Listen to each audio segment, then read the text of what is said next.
What is going on, YouTube people? Neo Cards and Comics here. Little PayPal chit chat today. I had seen this posted around a couple Facebook groups, like super randomly, and this has some pretty decent implications for us in the collectible space on the card and comic book side. So, and I haven't seen a lot of people talking about this, in the YouTube sphere. So it's kind of one of those things. Wanted to make sure everyone was aware what was going on, what was coming, and curious for your thoughts on it. Like most of us, we all kind of use PayPal to some degree or another. At least a lot of us do. And they have a couple upcoming changes. The one has some impact on us. The other one, I think, is going to have a lot larger impact on the way people do business, quite frankly. First up, the smaller of two changes, and that is a fee structure change. Let me zoom in a little bit on this for you, and you can find this pretty much all over the internet. Currently, PayPal fees are 2.89% plus 49 cents. Starting the end of July, those fees will change to just 2.9%, 2.99% flat. No more 49-cent flat fee. Now, for us, this probably has some ramifications, though ever so small, unless you're getting into some pretty hefty transactions where that 0.1% could swing things wildly. What this is aimed at from PayPal's perspective is for people that are using this for day-to-day businesses that are selling a lot, like high volume, low dollar transactions. That 50 cents was more of a fee than the 0.1% would be. So this is aimed at making their services look more appealing for people to use them for day-to-day business transactions.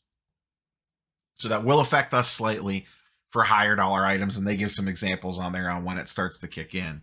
But on big purchases, this 100% will slightly affect PayPal fees. Now that's, if that was all that this was, I probably wouldn't even be making this video. I would just make a community post about it or kind of wrap it into, a weekly sports card market update or something like that.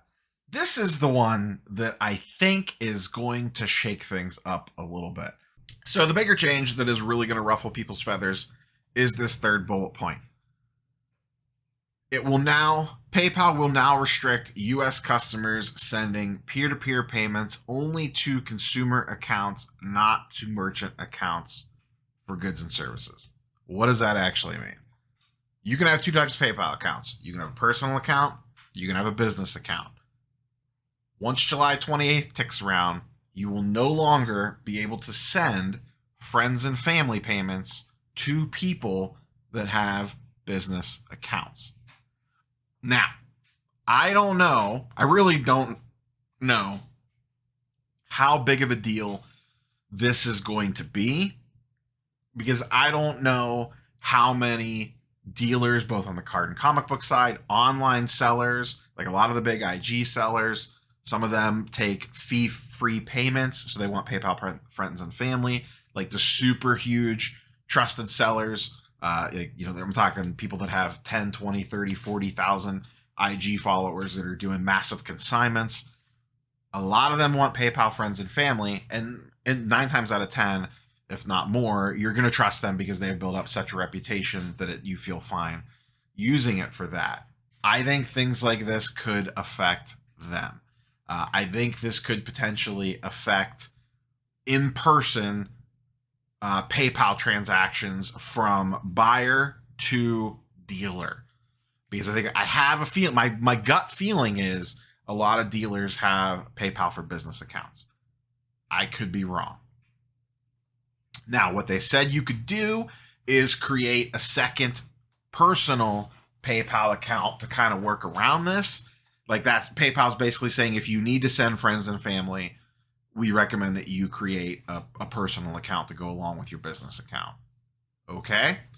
That's all well and good, but I have a feeling if you do that, they are probably going to be cracking down a little harder on friends and family payments. I could be wrong.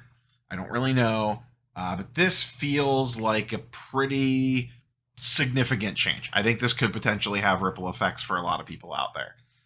It's going to force a lot of people to really, I mean, technically, you should be doing this right from the get. If it is a business transaction, you should be paying PayPal goods and services. Now, where that gets tricky is in-person transactions.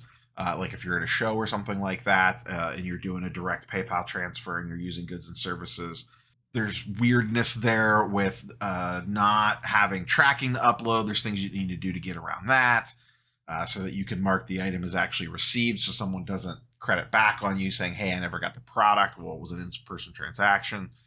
So you just need to have things appropriately set up for that. Obviously, this means the 3% fee. So you're not going to get a cash-like transaction for using friends and family in person, because you could potentially be restricted. This also means on the seller side that is going to show up on your year-end reporting for a 1099, which is another reason why they're doing this, is that they want accurate tax collecting information, because friends and family payments do not spit out on the 1099K, I believe it is, that you get from PayPal at the end of the year. Just goods and services transactions do. Now, technically, if you're on the up and up and doing things the way that you're supposed to, and you took friends and family transactions for your business or for buying and selling, whether you're a business or not, you should technically be counting that as income, and you always should have been. Now, whether you were or not, that is up to each individual person to skirt whatever little laws that they want to skirt. Same thing with PayPal policy. Technically, you should only be taking friends and family from actual friends and family, not for transactions.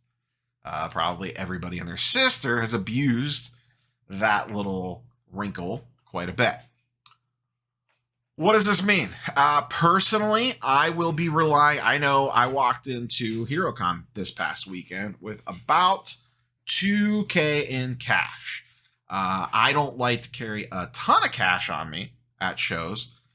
Just, walking around downtown, whatever. And Charlotte, felt pretty safe. It's not like I was worried about that. Just generally speaking, I'm not used to carrying a ton of cash on me. But I like to walk in with, at least a little bit of cash for like lower end, couple $100 transactions. It's nice just to be able to pay in cash. That being said, on the back end, I know, hey, I have my PayPal balance readily available if I need it. Most dealers will usually accept it.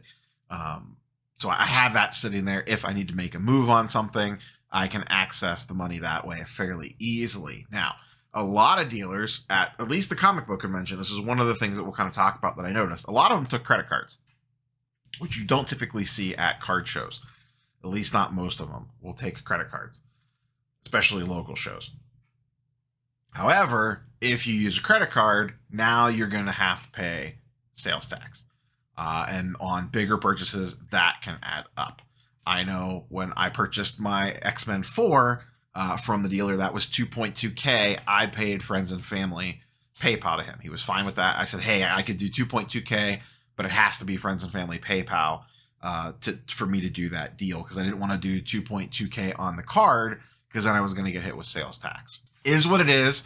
We're all probably going to have to adjust a little bit here. This will probably, from someone getting ready to go to the National in a month, means I will probably transfer more cash out of my PayPal to my bank and cash that out into actual cash for the National potentially. That's just kind of where my thought process is at the moment, because this goes into it's so interesting, and I'm sure that this has absolutely nothing to do with it, but it is intriguing.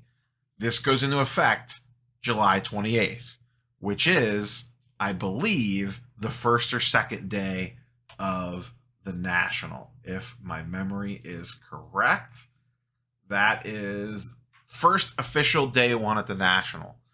Wednesday evening is preview night. Thursday, the 28th, is the first day of the National. That is when this goes into effect. I wonder how many people will not realize that this goes into effect and will be up for a rude awakening trying to send friends and family to a business account. So that's what we're working with. It is what it is. I know a lot of people are like, oh, well, I'll go to Venmo or Cash App or this, that, or the other thing. Be careful out there and make sure you read what the buyer and seller protections are. And don't forget, Venmo, which a lot of people like to run to, is owned by PayPal. If you don't think the same thing is coming to that platform and that they're not going to crack down over there, you have another thing coming. Stuff like Cash App and Zelle, you have no buyer protection on. So keep that in mind. In-person transactions, maybe not that big of a deal. Online transactions, whole different story. Just be careful out there. That's all I have for you boys and girls today. Like, comment, subscribe. Let me know your thoughts, questions on this one. This could be a spicy one. Catch you guys and girls in the next one. Peace.